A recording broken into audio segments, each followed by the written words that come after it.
parts of the world, but also here in the United States. Okay, certainly I'll try my best. I do not promise that I will be able to answer all issues that have been presented in this notice, that I will cover everything in Russia. It's probably a little exaggeration, but I'll try my best at least to answer one of the issues that I have put here on the title of little and unusually short for myself presentation, Russia's puzzle, what went wrong. The most parts of the world, but also here in the United States. Okay, certainly I'll try my best. I do not promise that I will be able to answer all issues that have been presented in this notice, that I will cover everything in Russia. It's probably a little exaggeration, but I'll try my best at least to answer one of the issues that I have put here on the title of little and unusually short for myself presentation, Russia's puzzle, what went wrong. The Russian puzzle is a kind of the famous approach of the Westerners towards Russia. This is a famous saying of Winston Churchill, that Russia is a riddle wrapped in a mystery inside an enigma. All right, okay, so I probably, since he said so about 80 years ago, so now maybe a little bit more became clear, but maybe not everything. So I'm trying to talk maybe not so much about, a little bit about the economy, but more about politics, institutions, political, legal spheres, and so on. But then you are very welcome to ask any questions concerning this particular presentation as well as other stories. Since I would like to say that it's interesting that I came from St. Petersburg, but not from that St. Petersburg that you have nearby, but from St. Petersburg a little bit farther to east and north. Okay, let me start this presentation from the very first chart that shows the index of political freedom. Index of political freedom is constructed by our Institute of Economic Analysis based in Moscow, based on the data from Freedom House. As you know, Freedom House is one of the most respectable organizations that is calculating political rights and civil freedom, civil liberties around the world for almost half a century. So we combine these data and we slightly change the scale just to make it understandable. And you can see this evolution of index of political freedom in the USSR and Russia since 1985 until last year. This first part, I don't know just whether the system works. Oops. Maybe it's not the right way to do it. Aha. I don't know, just is any pointer here? No, but somebody knows how to operate this wonderful piece of equipment? Left and right. Yes, but pointer. Yeah, that's the right. Okay. Yeah. I don't see it. Oh, it's there, faintly. Yeah, okay, anyway, so believe me, I'll try to, okay, let's look on this as a green part. This green part is 6 years of Mr. Gorbachev, Mikhail Gorbachev. So he became the General Secretary of the Communist Party of Soviet Union in March 1985, and as you can see, in the period of slightly less than 6 years, he has done absolutely tremendous job of liberating country, just increasing political freedom and civil liberties and opening and reforming and so on. And after that period, which is covered with so-called red color, that's a period of Mr. Yeltsin. As you can see, even the first year of Yeltsin was not so high in terms of political freedom as it was the last year with Mr. Gorbachev. And the last years of Mr. Yeltsin, political freedom started to be eroded and pretty fast. After that, blue color is a so-called first two presidential terms of Mr. Putin. Not much can be said, it's quite clear what's going on. After that, 4 years of seat keeper, Mr. Medvedev, and after that, continuation with Mr. Putin. In the history of Russia, in the history of the world, we would not find too many countries in which we would see such a tremendous decline of political freedom over such a short period of time. So that is why the first question that we can pose to ourselves and to anyone, why? So the puzzle, why that happened? Especially we put ones, as I already started looking, put Russian experience versus the rest of the world. And here we put indices of political freedom in the world, the main groups of countries. You can see the line slightly above 7, as you can see, scored 7, which is called free.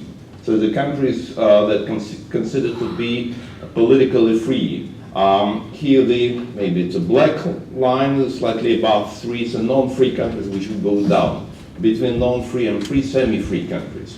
As you can see, that the on average world was slightly improving until some kind of mid-year 2000s, and after that stagnating and slightly going down. Some countries, some regions like Europe, North America, South America are pretty high. Certainly they are declining slightly over the last dozen years, but nevertheless they're pretty high. So what is especially striking that, for example, such a region of the world like Asia, as you can see, some kind of orange color, was improving. Even sub-Saharan Africa was improving from definitely a non-free status to moving to semi-free status. And we can see Russia moving against the world trends for most part of the world, most regions, and so on. Just to give a little bit more understanding what has happened in this country, this is 188 countries in the world, and the changes in index of political freedom over this period of 26 years. And Russia occupies either 187th or 188th, depending what weights you would use in this rating. The only country that can beat Russia is, everybody knows. Maybe I would stop here, because that will tell me what will do after that. So that's really, they have only 2 countries competing for this kind of this infamous position of the champion of destruction of liberties around the world. So it's a pretty shocking experience. And for example, here we look at comparison of Russia with Zimbabwe. When I was in the Russian government and I was talking to my compatriots about the destruction of political freedom, I used the term Zimbabwean disease, trying to attract attention of the public and saying, okay, so we're moving in the wrong direction, and that is why we are kind of suffering from the Zimbabwean disease. That it could be shocking for the public, and people would do something against it. And for some particular period of time, as you can see, Russia and Zimbabwe was moving almost in parallel, down. Zimbabwe was leading this competition, Russia was following. But it finished in year 2009 when Zimbabwe started to move, maybe not inconsistently, but upward. But Russia continues to go down. As we used to say, okay, we thought they are already on the bottom. No, they're continuing digging down again. All right, so now it's kind of really shocking for Russians as well as outsiders to understand that by level of political freedoms, Russia is much less freer than Zimbabwe. Even under Mr. Mugabe, who was the leader of that country until very recently, and with the current guy as well. So that is why it gives you some kind of flavor of understanding what has happened with the country, in the country, within a relatively short period of time, during one generation. In '91, The last year of Mr. Gorbachev, Russia was on the brink of the free status, as you remember, just near the level that is near the border between semi-free status and fully free, politically free status. Now it is definitely non-free and a very low level of non-free. Even Zimbabwe is much freer than Russia. So this is the one set of questions, one set of puzzles, why that happened in this particular country. Another set of questions or puzzles can be formulated based on a very popular theory that has been developed by many political scientists, sociologists, economists. Certainly, you know, Seymour Lipset in his famous article in 1959. He was a leader of sociological school here in the United States. He was the president of American Sociological Association. In his article in 1959, he was the first who put forward the theory or hypothesis, or kind of looks like that time, from his perspective, was the rule that very important political institutions, the level of development of political institutions is correlated heavily with the level of economic development.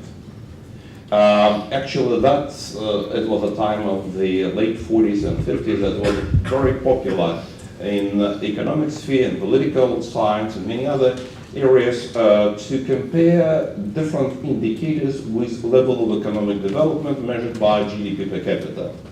And scientists have found that amazing correlation between different factors, between the level of development of many social institutions, health institutions, demographic institutions, structural economy, with level of economic development. Having known the GDP per capita for some particular country, you could predict with reasonable certainty many other indicators because they are really heavily correlated.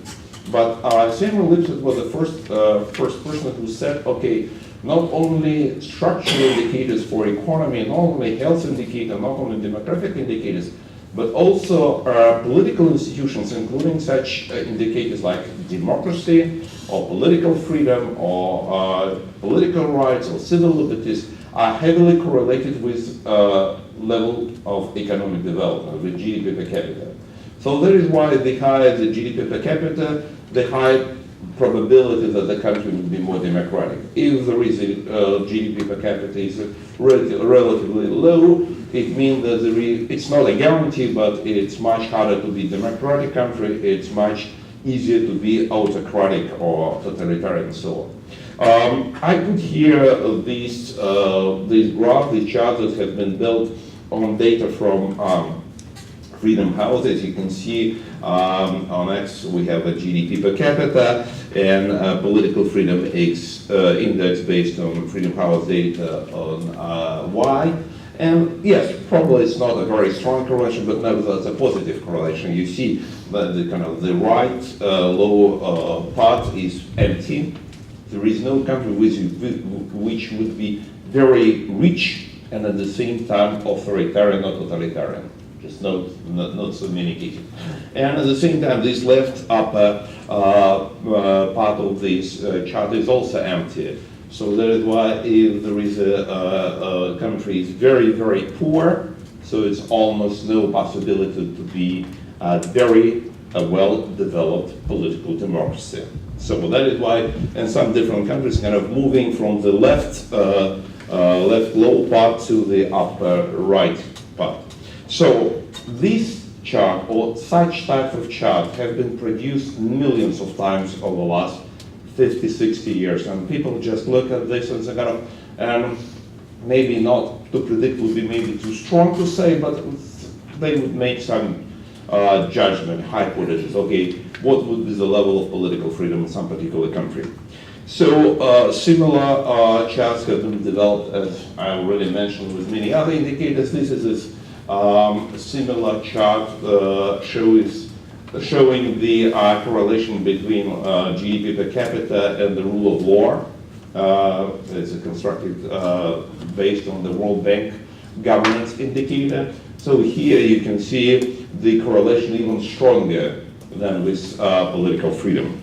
So that is why it just looks like, okay, if country is becoming richer, is becoming more economically developed, having higher GDP per capita, that is why that country would have a much higher chance to be democratic and which have a high chance to have higher level of rule of law. And if we would have moving, not a static, but just kind of dynamic chart, we would see as all, not all, but maybe most of those dots, which represent countries, are moving slightly from the left lower part to the right upper part. And now we're running to the charts with country like Russia. Here you can see the red line.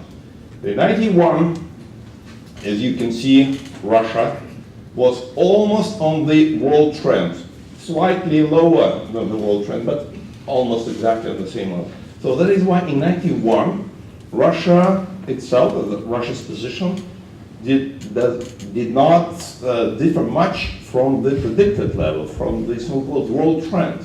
What happened after that?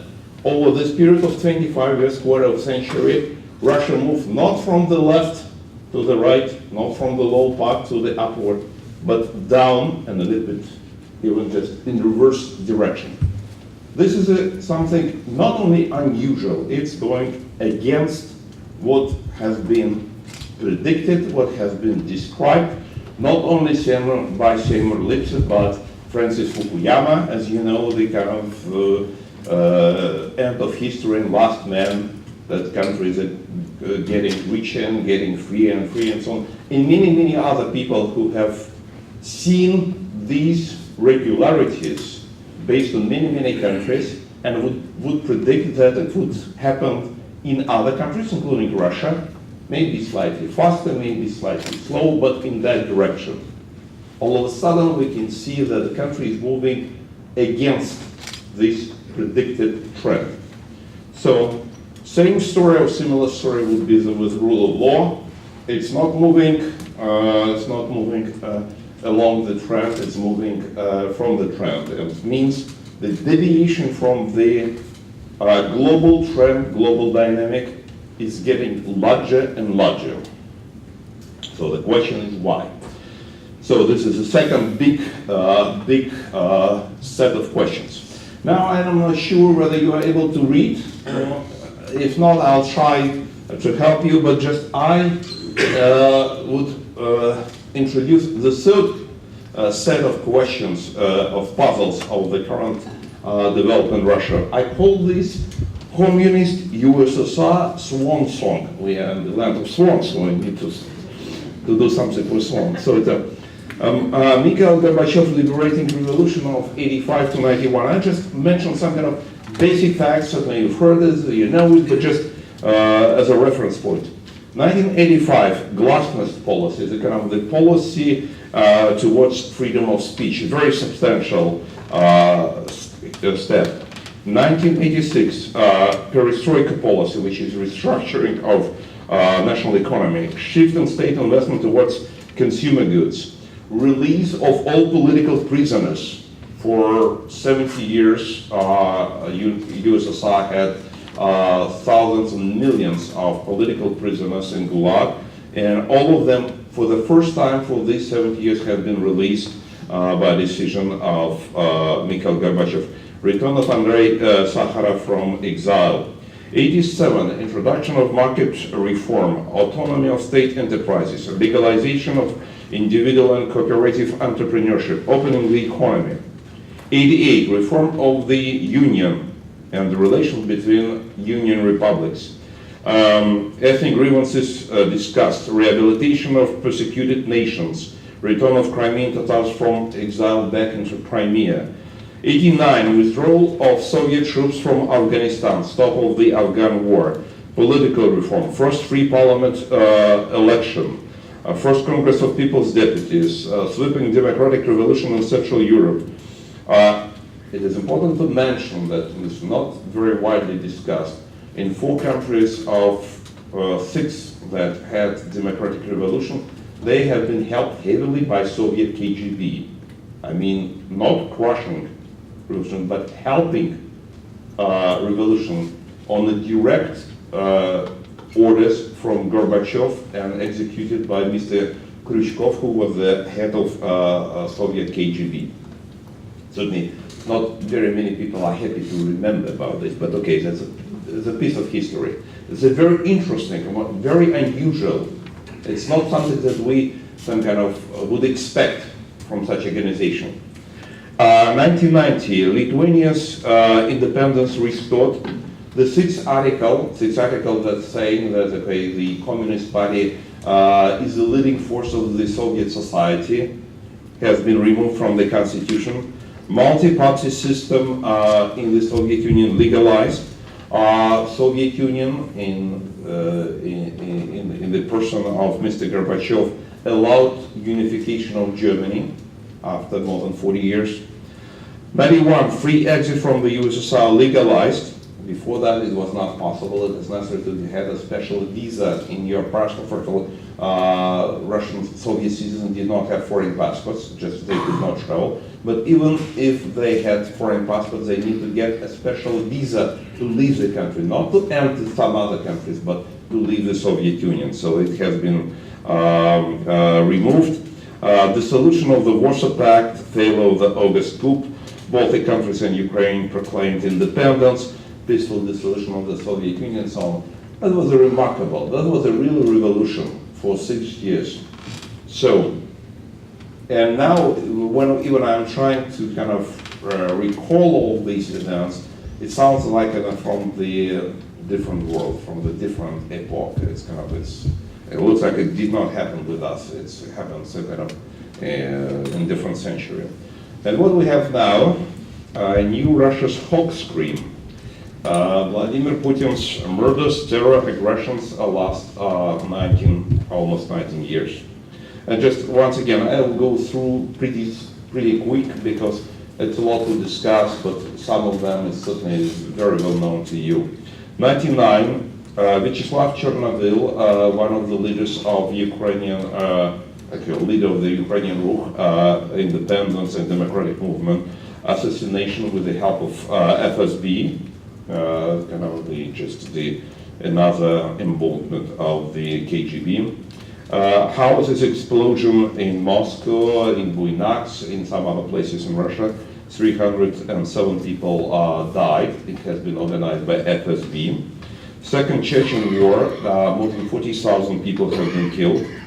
Year 2000, Anatoly Sobchak, Artem Borovik, Ziya Bajaev assassinated in Russia, with a very clear signs of FSB involvement. Kursk submarine catastrophe, 130 people died. Year 2002, Alexander Lebed, presidential hopeful in 96, assassinated. Vladimir Golovlev assassinated. Dubrovka theater siege, 174 people being killed by Spetsnaz, by commandos that were using gas against both terrorists and the civilians. In 2003, Sergei Yushchenkov, one of the leaders of the Democratic Liberal Party, assassinated. Yuri Shekhachikin assassinated with the use of polonium, a radioactive substance that became very well known after Alexander Litvinenko assassination. Tuzla conflict with Ukraine, Yukos affair with the effective nationalization of the largest oil company in Russia. Year 2004, Tsepov, Yandarbiyev assassination, I cannot just discuss, we can discuss it in detail more.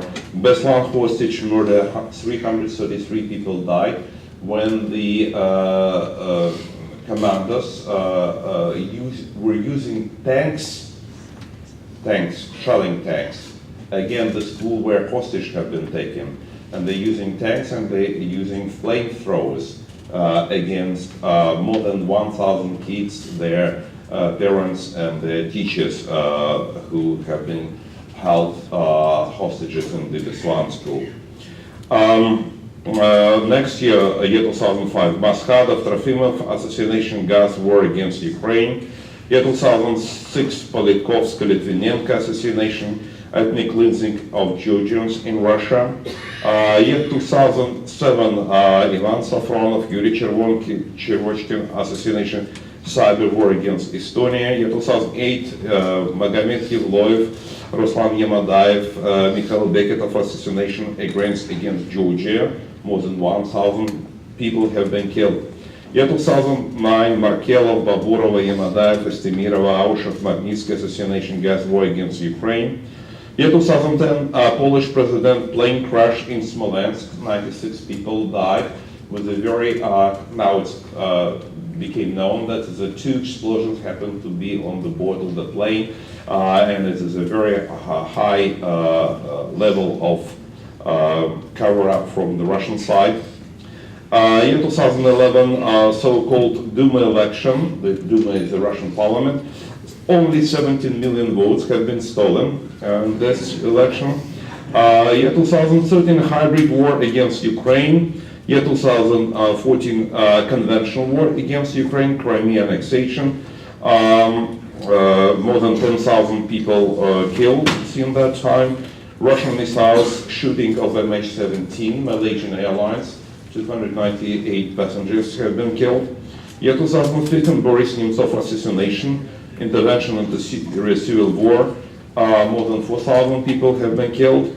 Year 2016, Duma election, again 17 million votes stolen. Year 2017, the democratic catastrophe of Mr. Putin. The so-called Veshchnore affair in Belarus, we will talk later after that. Putin's ideological formula for Russia has been coined. Mr. Putin said, okay, there is no Russians, there is no Ukrainians, there is no Belarusians, it's one nation. One nation, one ethnic group, and this ethnic group should, because it's one people, it's kind of one people, one religion, one prince. It's a direct quotation. It's just not something. So that it was a clear, some kind of demonstration of his interest to unite all these three nations under one political roof. And we can actually, because one nation, according to him, already exists, because there is no Belarusians, Ukrainians, okay, so Russians, all of them. One religion already exists, it's Orthodox religion, and the only one thing missing for the moment is one prince for everybody.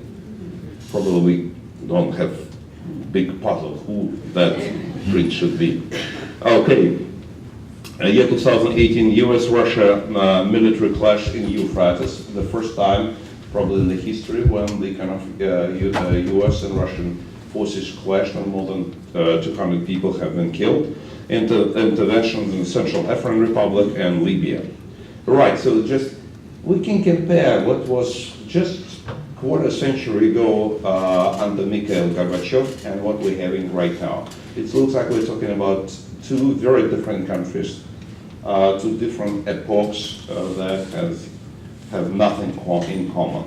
But it happens in a very short period of time, and most people in Russia do remember that time and experience this new life.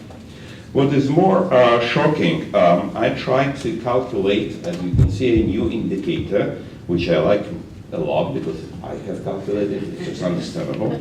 It's called frequency of aggressions against neighbors for 100 neighbor years after Second World War. So I calculated all aggressions that happened, all neighbors and immediate neighbors and on the border neighbors, and how many aggressions. You can see USSR from 1945 after Second World War until 91, and Russia from 91 to year 2014. It was to my great surprise, I can openly say so, the density or frequency of aggressions of new Russia was twice as high compared to the USSR. Even USSR was not a peaceful state. It was a very aggressive state, involved in many, many aggressions, many, many wars. But the so-called new Russia turned out to be much more aggressive, twice more aggressive than even the USSR. So this is a kind of another set of questions why even, just why we have such a transition from Gorbachev's liberating revolution to the Mr. Putin's terror and aggressions and war. And now we're coming to center of trying to answer these three sets of questions.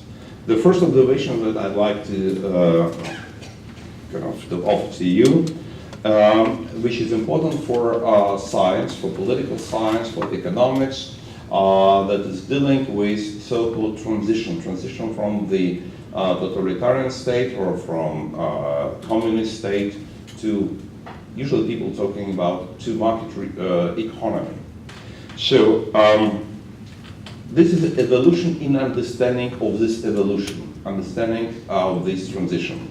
First, initially, a quarter of a century ago, slightly even more, maybe 3 decades, transition was understood mainly in a very narrow sense as an economic transition. A transition from a centrally planned or command economy to a market economy. Then there was a recognition of importance of institutional transition, but it was perceived at that time to be an auxiliary element to economic transition that was still considered to be the central issue, economic transition. But now, transition is more and more considered and understood and discussed in a much broader sense, evolution from one distinct type of society, not only economy, but society or social economic system in a much wider sense, to another one, with all or almost all societal components subject to change. Basically, it is a transition from a totalitarian communist society to a free one. So, and then we look from this particular point of view into so-called ideal transition from communism to a new regime. You can see here some basic areas: economic system, private prosperity, legal system, political system, civil society, ethnic, national settlement, foreign policy, national security, ideology, personal safety. So now you can maybe widen it a little bit more, but this is the most important one. Next column would be so-called old regime, circa 1984.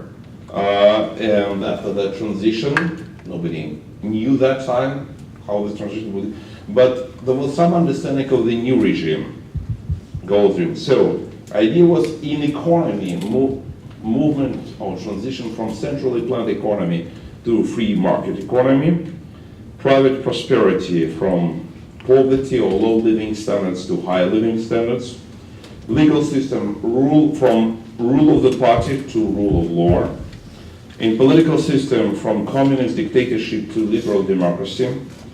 Civil society was embryonic and hopefully will be free and developed. Ethnic area, multi-ethnic empires, as with Soviet Union. Ethnic suppression, unjust borders between ethnic groups, an idea of national liberation and political sovereignty. In area of foreign policy and national security, confrontation at the global level, Cold War, as we all remember, to peace and cooperation within the world. Ideology, communist ideology, state-imposed, with no state ideology, free competition of ideas. And in the area of personal safety, relatively low to high level of personal safety. Very ideal pictures and models, some kind of from writings of great minds. So what we have right now in Russia, we have the same areas, we have the same old regime from 1984, and Russia moved from socialism, but not to this ideal free world, but what I call Sicilism. Not socialism, but Sicilism, which is a production of the wonderful island in the Mediterranean, Sicily, which seems to me, from political economic point of view, is the best description of the current political economic regime in Russia. All right, so in the area of economic system, yes, this is a market economy in Russia, no doubt, but it is not free market economy. And if you're interested, you can ask your professors and teachers, and myself as well. We can discuss what does it mean market economy and what's free market economy, non-free market economy. Private prosperity. During this process of transition over this quarter of century, living standards fell much lower than under old regime, and it is necessary to understand and keep in mind that all 90s and the half of year 2000s, people on average had much lower living standards than even under the communism, in the last years of communism. And what kind of shock it produced for people from physical survival and to the mentality understanding. In legal system, transition happened to be from rule of the party to rule of the thugs, or I would say corporational thugs. And it is not better than the rule of the party, I can tell you.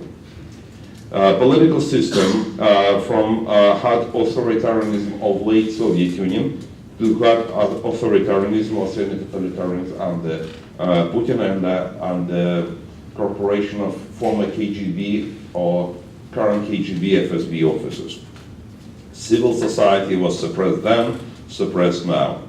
Ethnic area, ethnic conflicts, internal and external wars, violation of international borders. In foreign policy, it was confrontation at global level, and now it's confrontation at global and at regional level as well. Ideology, communist state imposed in the past, and chauvinistic, imperialistic, and orthodox religion that is imposed in the country very heavily at the same time. And personal safety, then it was relatively low, but now it's lower than under old communist regime. It should be understood very well that the death rate from violent crimes today in Russia over all this period of much higher than it was under the communist regime. So just to illustrate something that happened, because we probably don't have much time for that, but just some basic understanding on this transition. At least 6 areas. These preliminary answers, why that happened, because country went through at least 6 main catastrophes. Economic, demographic, catastrophe in law and order, social catastrophe, political, and catastrophe in moral and social mentality. One is the economic catastrophe. This is Russia's GDP per capita, taken 1913 as 100% for this more than a century. And you can see the 3 main catastrophes. The first one is the First World War plus revolution plus civil war. It declined by 57% GDP per capita, and the recession lasted 6 years. Second one is the famine of 1932-1933, contraction by 2%, 1 year, about the kind of the huge human loss. Third, it's the Second World War, 35% decline in GDP per capita, 3 years of length. And now the last one, this is a transition, lost the decline in GDP per capita by 43%, and length of the recession 9 years. So that is why by the absolute fall, it's the second after the First World War, plus revolution, plus civil war. But in terms of the length, it's longer than the first catastrophe. Just to give you understanding of the scale of what has happened. Just to put in the comparative perspective, I put here the losses during U.S. Great Depression and Great Recessions versus Russian main catastrophe. You can see over there, USA year 2007-11, which is called Great Recession, right? It's a lot of debate about how awful and destructive and so on the Great Recession was for these 4 years. The Great Depression, another blue line, as you can see, right? USA 1929 1940, right? And three Russia's economic catastrophe. Russia 1939-48, the red one, it is comparable to the USA 1929-1940.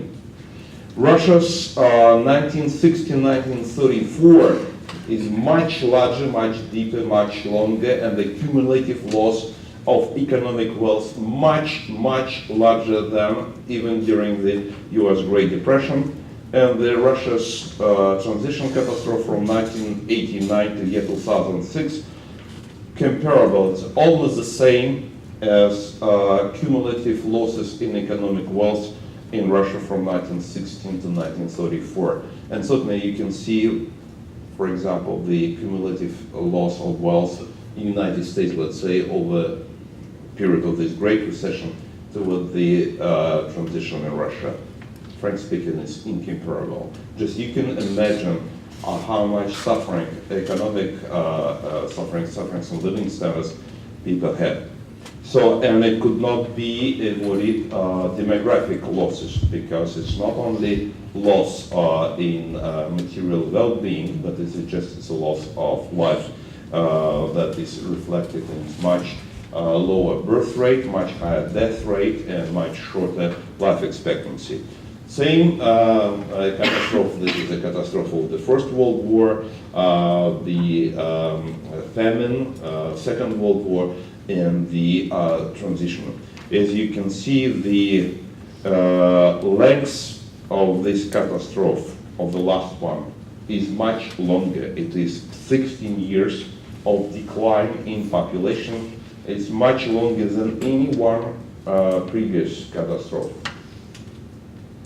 This is a basic understanding of chart demonstrating the comparison birth rate and death rate per thousand of people over the last almost 3 decades. And you can see here so-called the Russian cross. This red line is the death rate per thousand people, and this blue or black line is the kind of the birth rate.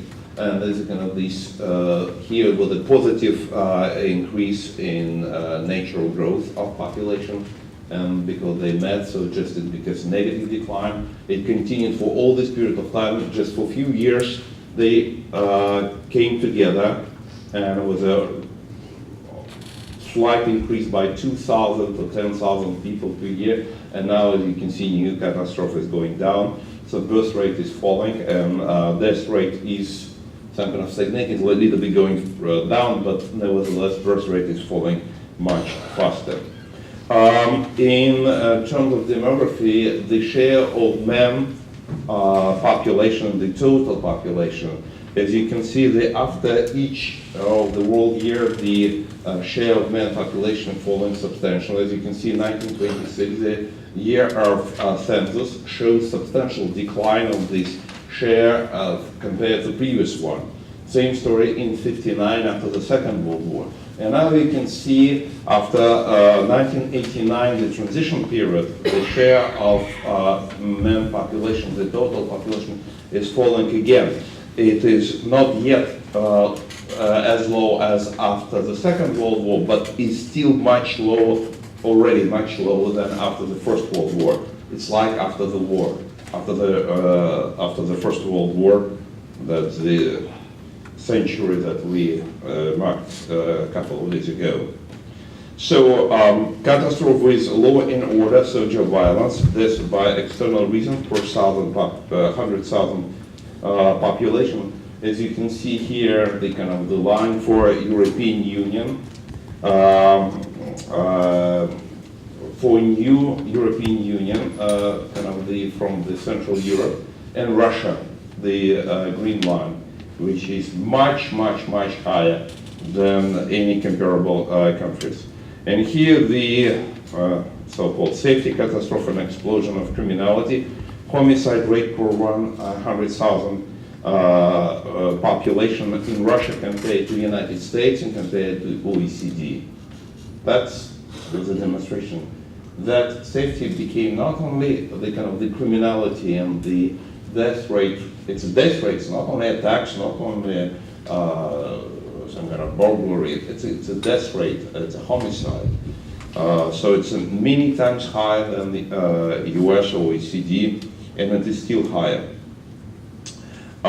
Social catastrophe, I'm trying to show here the so-called lumpenization of middle class in 92 when here education teachers, professors in 92 received much lower wages on average than they used to receive in the Soviet Union under the communist system. So that is why it led to destruction of one of the most important sector of population. Similar story with doctors, specialists in medicine.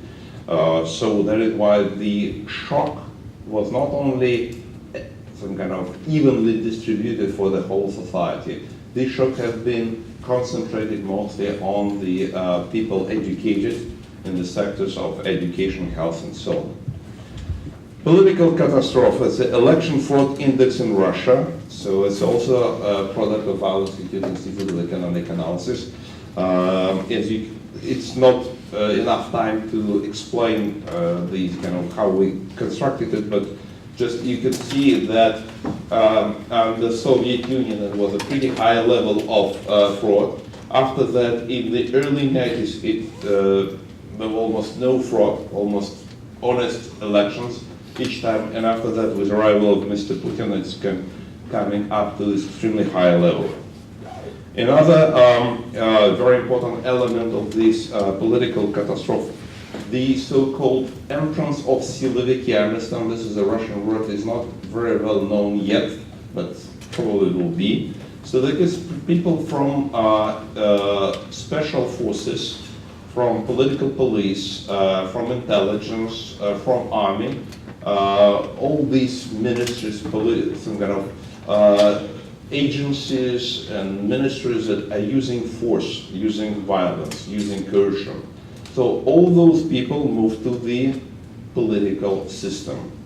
And you can see in Gorbachev period, 1988, the share of people with this military or police or intelligence background in 1,000 political elite in the Russia was less than 5%. So that is why most of the people in political were civilians. Maybe they had very strange views, maybe they were leftists, maybe somebody else, but they were civilians. And after that, as you can see, in 93 there were already 1/3 of 1,000 political elite were people with this military and police and intelligence background. And this share was rising and became 2/3 in year 2000. What is especially important to look into that the largest increase in this share was in the first 5 years, not even under Putin. It happened under Yeltsin, under Gaidar.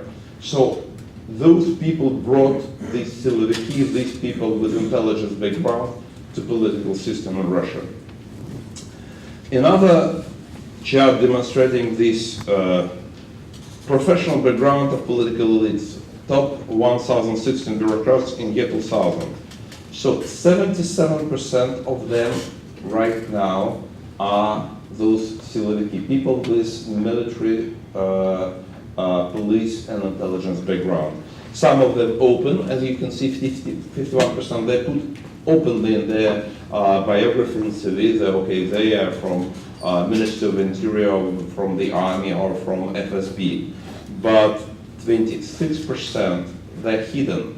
So we have in their biography the kind of the lacunes, the kind of the several years that it's not clear where they spent, and we have a reasonably good some kind of suspicion where they spend, where they got their education, where they have the kind of the work and so on. So that 77%, more than 3/4 of political elite with such a background, and civilians only 23%, less than 1/4. Another element to understand this political system is division of powers in modern Russia. I understand that probably this indicator cannot be used in other countries, but okay, just I'm sharing. You know, the kind of flashlighted cars, right? You know, usually in such place like Lakeland, there's only maybe police and maybe emergency using flashlights, right? In Russia, not only them, but also those who are driving cars from power. So president, prime minister, minister, and so on. But what is really interesting, how these cars with flashlights are distributed among three main branches of power, meaning executive, legislative, and judicial. As you can see, out of these 630 flashlighted cars, only 0.3% are devoted to judicial power, meaning Constitutional Court and Supreme Court in Russia. Maybe the chairman of those two courts using these cards, that's all. Legislative branch, less than 2%. And almost 98% are in executive branch. And out of them, 76%, once again, this Siloviki means Ministry of Interior, FSB, political police, prosecutor office, and so on. It gives you understanding the structure of power in this political system. All right, as a result of that, as you can see, political freedom in Russia versus ex-Soviet republics, not only the world, but ex-Soviet republics, moved in very different directions. Some countries, like Baltic countries, moved up. Some countries is muddling through, but Russia is falling down. But the most striking impact of all this catastrophe is the changing of mentality of population. Look at this result of opinion polls among Russian people. It's good that Levada Center is one of the best sociological centers in the country. They conducted a service just before the collapse of the Soviet Union in the late 80s, early 90s, and in year 2015. Here you can see kind of attitudes towards private property market and towards preferred economic system. So the share of people who liked and who prefer plan and state distribution in the late 80s, early 90s was 89%, in year 2015, 52%, almost doubled. Those who preferred private property market was 48%, now 26%, as a result of what I have described. Political apathy. Russian population readiness to participate in political life. Once again, before the collapse of the Soviet Union, 44% were not interested, disappointed, had no opportunity. Now, 82%, doubled. In 91, almost half was ready to participate, interested to participate. Now only 15%, 3 times low. Trust in strongmen. Attitudes towards democracy and authoritarianism. Before the collapse of the Soviet Union, 44%, almost half of population were thinking that it's unacceptable to give power to one person. Now only 21%. Those people who think that nation needs a strong hand, either always or sometimes, were at 41%, now 71%. Disappointment with the West. The general attitude was Western way of life. In 92, 62% had a very positive view about the West, now only 30%, and negative 10 and 45. And the last one chart in this series, which I think is very revealing and very painful, this is a result of opinion polls conducted at the same time at the end of July and early August year 2014 in Russia by several polling centers and in Estonia, with the question, who should MH17 Malaysian Airlines over Donbass? And you can see They give four answers.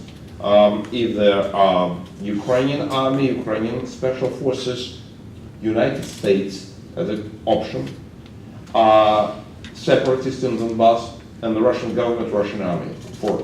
I put here two answers combined, Ukraine and United States. As you can see, the red line, this is a view of Russian population. And the blue columns, it's Russian government and Russian forces. As you can see, Russian population, according to Levada Center, 88% believed in late July, early August, year 2014, that the MH17 has been shot down either by Ukrainians or by the United States.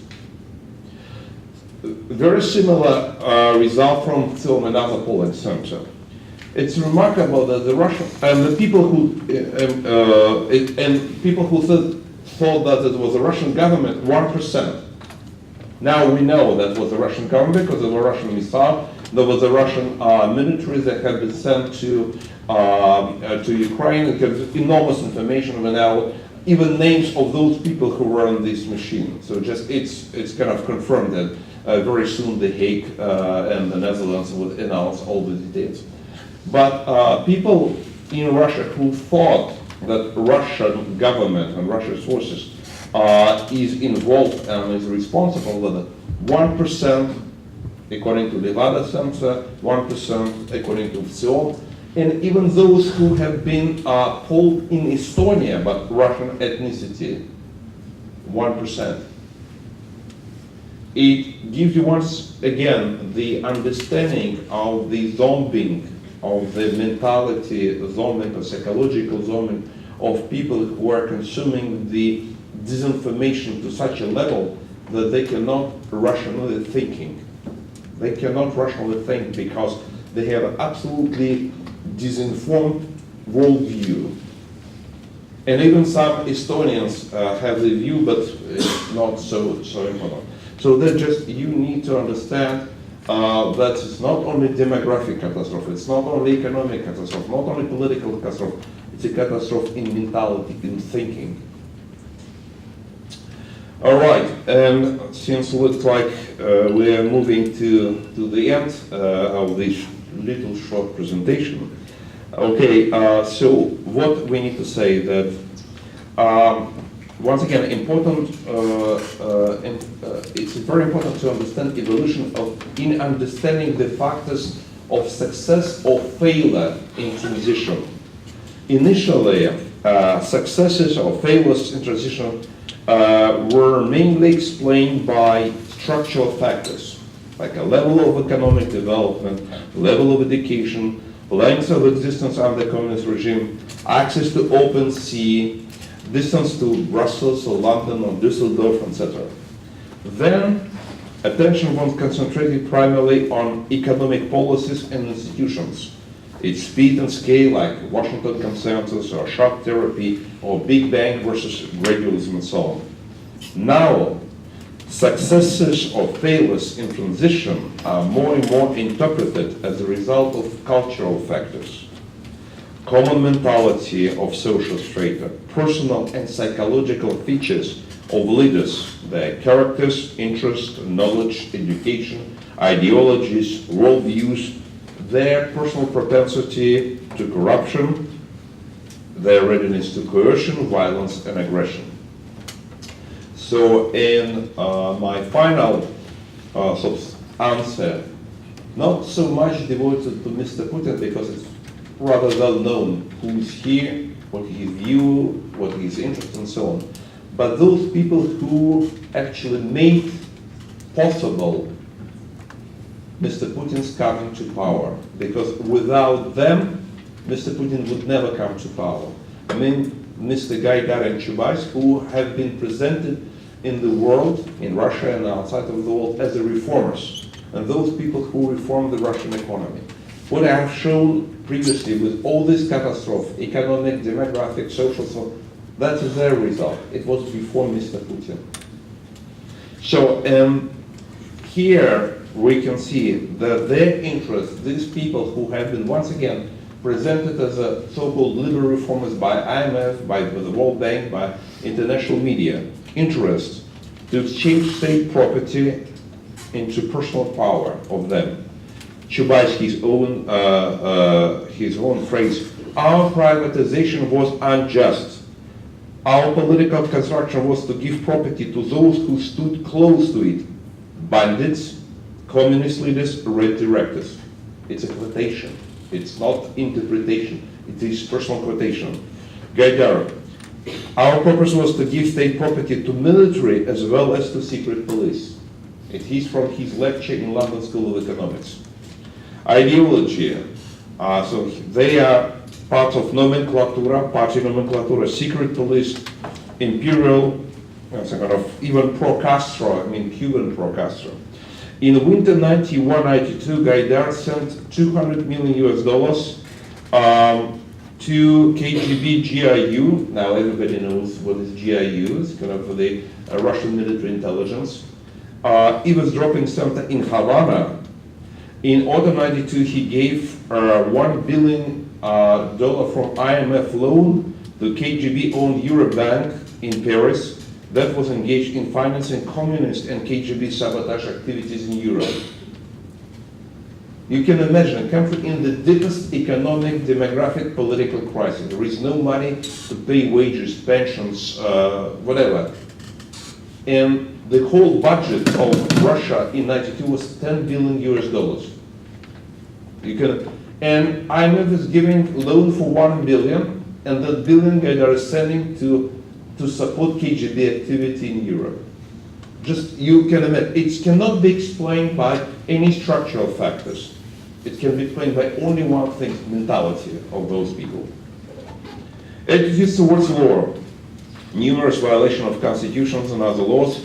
Chubais words again, we succeeded. Our privatization destroyed people's perception of justice. And he said it proudly, that we destroyed understanding and perception of justice in the country. Fourth, attitude toward democracy, a genuine hatred. Gaidar's own words. If Yeltsin had not shelled the parliament in 93, he would betray me. So he must, according to Gaidar, to shell the parliament.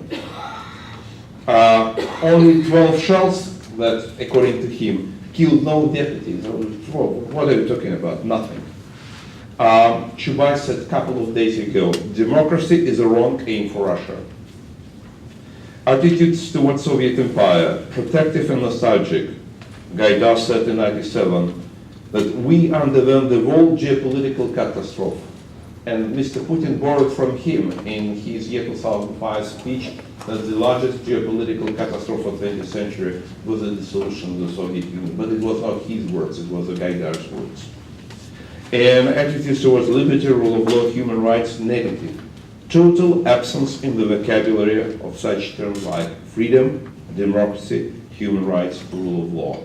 So my conclusion and my answer to the question that I said at the very beginning, that the most important factors in transition, in evolution, in political life, not structural factors, not the level of economic development, not distance to Düsseldorf or anything else.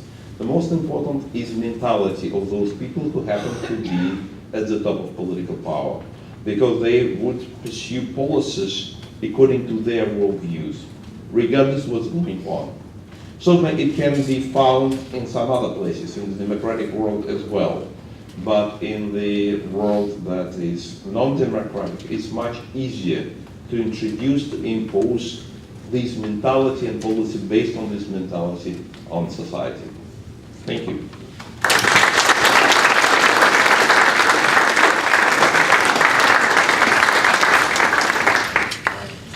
Thank you, Andrei, for a very stimulating talk, and certainly bring us place to place with some of the realities of the changes following the fall of the Soviet Union and the development of modern Russia, recent Russia. So first of all, thank you very much for that. We do have time for some questions, and there will be a microphone going around. We can take questions for 5 to 10 minutes or so. So please just raise your hand and a microphone will be brought to you. Okay, so who wants first question? I do. Okay, there we go. If You you have the have mic. these political and economic views, how did they let you out of Russia? Aren't you an enemy of the state? I have escaped. And I'm not coming back. At least for the time being. Yeah, here we go. Tim, fire away. Could you talk a little bit about what travel is like for citizens within the country? Like, is it like how free it is to move around? Can you speak up and just repeat because Could you talk a little bit about what travel's like in the country, like how easy it is to move around for the citizens, how it affects commerce and trade? Now, if you are not involved in politics, it's not a big problem. But if you are involved in, let's say, protests or even more in political activity, you would face enormous problems. For example, just many of my friends, even myself, when I was in Russia and I was participating in demonstrations, and I did participate in demonstrations that have been attacked by riot police and commanders and so on. Just when you, for example, embark on trains, so just your documents are checked. Sometimes you are not allowed to board the train or board the bus, or you have problems in the airports. Just each time. When I some time ago traveled to Russia, when I showed my Russian passport to the passport control, they were looking at my passport for many minutes, taking this in the back room. Talking to the high authorities after deciding whether they allow me to enter the country or not. So this is a kind of the atmosphere of harassment and intimidation. I'm fortunate because, okay, I'm a little bit kind of known, so that is why it's kind of is some protection, not 100% protection, but some protection. But those people who are not so very well known, so they're suffering a lot because they can be taken out of any transportation, they cannot be allowed to some place, and now they not only official structures are dealing with them, but non-official as well. It's a kind of thugs. And you don't have any serious protection against this. This is a dictatorship, and you understand that the life under dictatorship is not a pleasant one. Actually, I'll jump in with that quick question. That is, in the West, when Putin kind of first took over after Yeltsin, he was, at least in the West view, seen very much as a reformer. And there's the famous quote by President George Bush, who says he stared into Putin's eyes and stared into his soul and seemed like he was a good guy. Senator McCain said, okay, in his eyes, I see three letters, K, G, So Putin's ideology or that vision that you talked about was there from the beginning? All right, okay, so since I spent some time with him, working as his economic advisor, by the way, for 6 years, his views about economy was genuinely pro-market. Sicilian mafia also has very pro-market views. No, they are not against government regulation. They very much like market, but it's a very particular market. It's kind of non-free market. It's not a market for everybody, that everybody has the same rights and the same position. It's not a market with rule of law.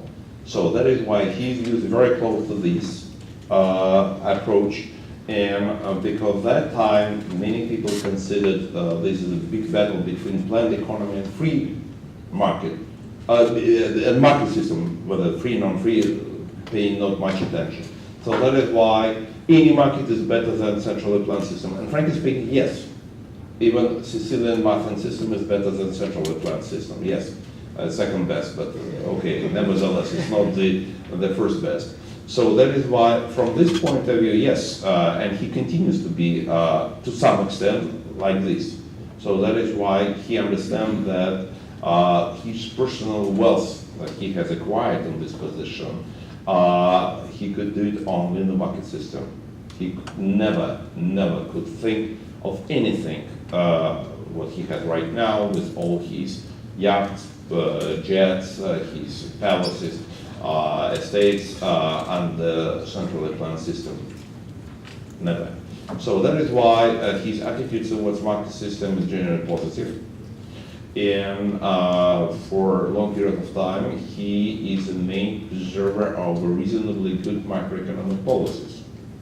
Okay, we would not sort of finger out who helped him to understand macroeconomics, but okay, so but it's a fact of life. Even after the departure of some people, he continues this policy. That means that the lessons have been learned, and he kept this understanding reasonably well.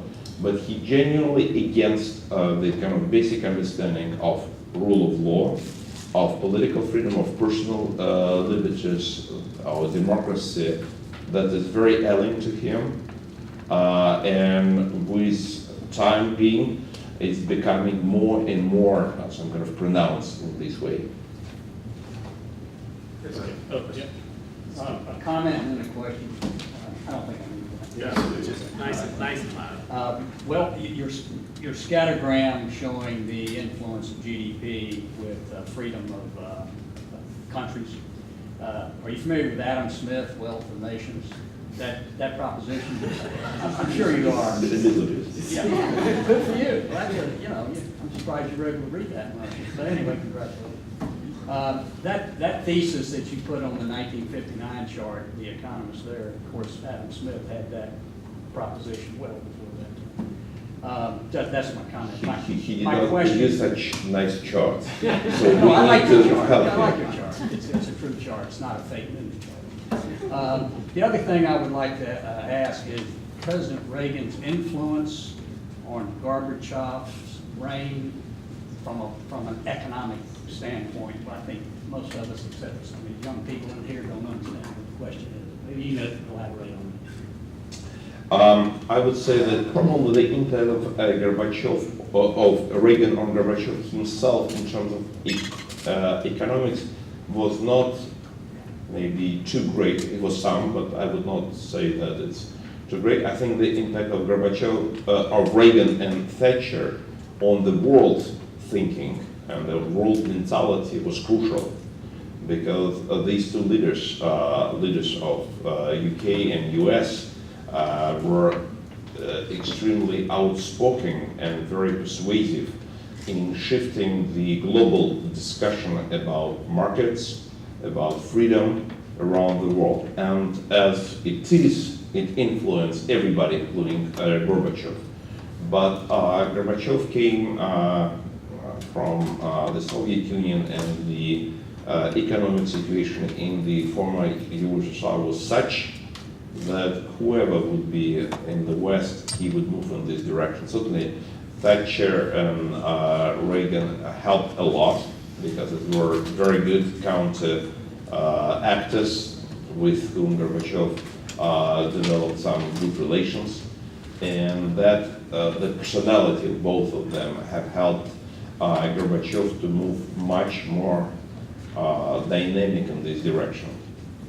But I would, using your question or observation, I would say that Gorbachev, to some extent, was a very unique communist leader. He was communist, no doubt, and even today, he's talking about some kind of communism with human face. What he has in mind, I don't know, but nevertheless, he continues to be that. But he was a really very special person, because he was the only person in the history of Russia, or Soviet Union of the last century, that on purpose did not use mass violence against people. Only one. All communist leaders before, Yeltsin after him, Putin after him. So there were several cases during his time. There was just use of violence, and there were people have been killed, so on. But it was very clear that he was inclined not to use it. And if not Gorbachev, but somebody else would be at the top of political power, the former Soviet Union would not be dissolved. It would be such a person like Putin, who would still be in the Soviet Union, and I would not be standing here and explaining you anything. just slightly absolutely different. So that is why, with all his problems, with all his mistakes, Gorbachev is really absolutely unique person, and we are in great debt to him, not only for unification of Germany, but for dissolution of the Soviet Union and for the end of communism. We have to stop there. But let me just say, Dr. Illarionov, I sense here that you are one of the latest examples of that conveyor belt of intellectual talent that comes from the Soviet Union to the United States. I think people like early Berlin, the conditions in Russia which force people out, do at least bring good people to us. Thank you very much for the talk, and I just would ask my colleagues to show a very warm Florida Southern appreciation for Dr. Illarionov's. Thank you.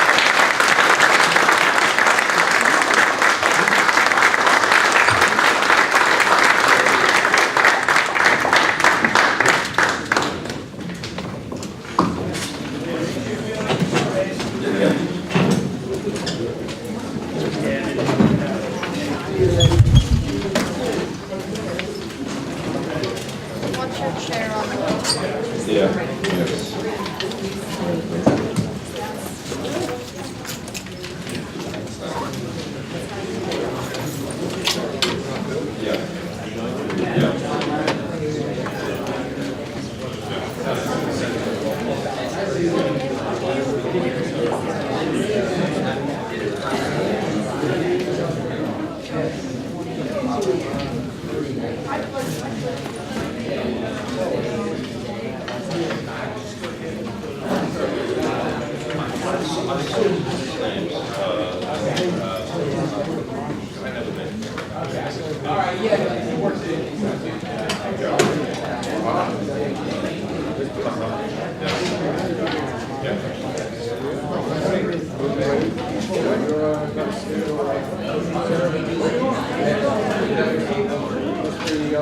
I suppose that's how it is.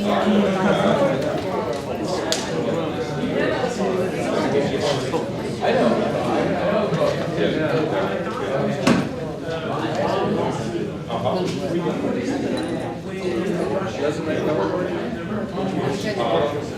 No, he was there.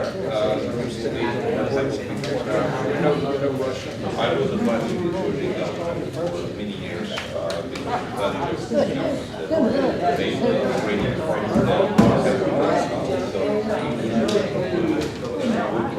Study about yes.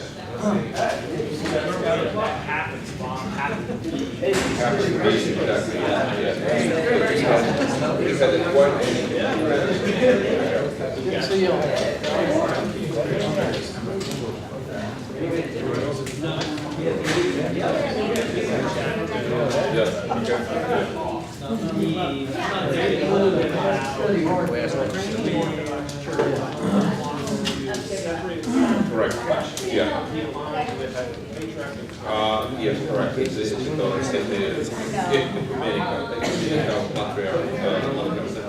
correct. Yes. It sounds like the Russian Orthodox Church here. Not very diplomatic, can say. They are not happy. They are outraged.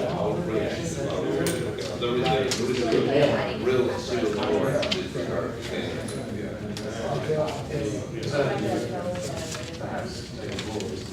Instead of some fun how they act so described by Russian, like little Russian, So it is even more important because it's called something that does not exist neither in Catholic Church or in, especially Protestant Church. It's a term is called canonical territory. So this is very important because the canonical territory, because the canonical territory, from the canonical point of view, it's monopoly. It's a kind of natural monopoly, or we would say unnatural monopoly on the territory, because those people who happen to live on this particular territory, they must belong to this particular religious organization. So there is no right to choose which particular religion you like to pray or to which particular church you would go. So that is why they are fighting. They are fighting because the borders, the territory. It's not for souls, it's for territory. It's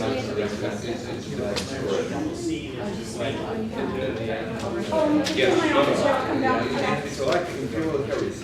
It's imperial heritage, and they are fighting until the last oath for the territory.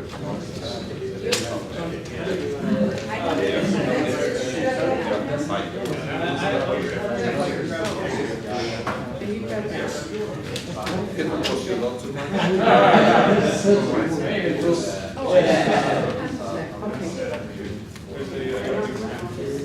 No, were you able to,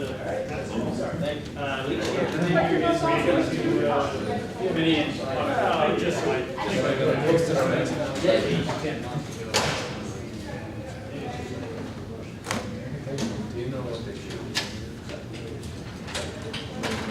What is that?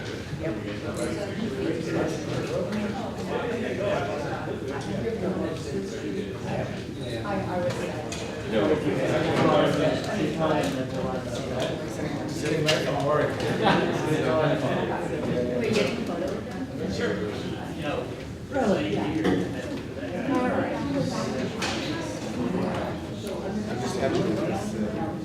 That's continuing. Yeah.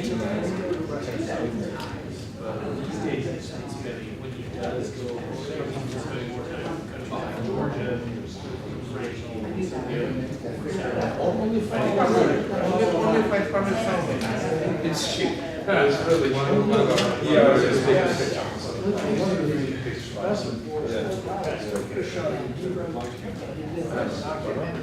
but it's also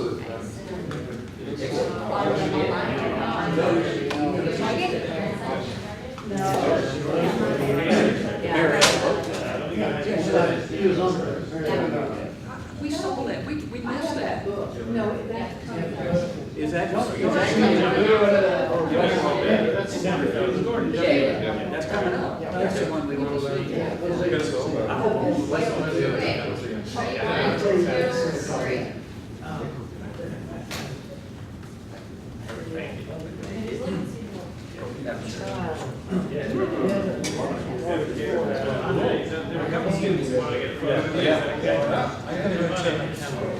only 500,000. Yes, yes. Come up close, so we get a lot of. Yeah, let's see, we've got